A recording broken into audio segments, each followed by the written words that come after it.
एक छोटा सा गांव में एक लक्की नाम का लड़का रहता था जो बहुत ही नटखट था। वो कभी दूसरों की बात नहीं मानता था और ना ही दूसरों पे भरोसा करता था। एक दिन लक्की से उसकी माँ बोली कि बेटा, तुम चीनी बहुत अधिक मात्रा में खाते हो, उसे छोड़ दो, नहीं तो तुम्हारे सेहत के लिए बहुत ही हानिकारक होगी। और वह सुनता गया और अपनी माँ को सीधा नकार दिया, कहा मैं नहीं छोड़ने वाला हूँ।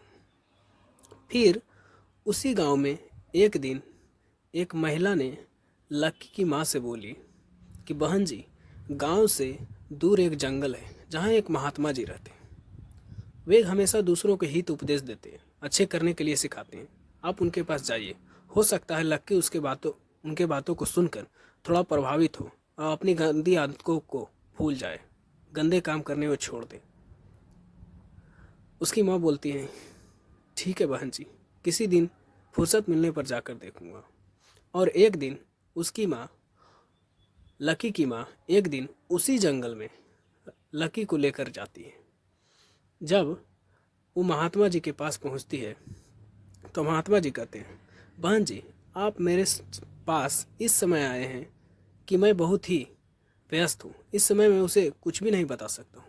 आप कृपया कर मेरे पास एक हफ्ते के बाद आइए और इसी जंगल में आइएगा। और वे चले जाते हैं।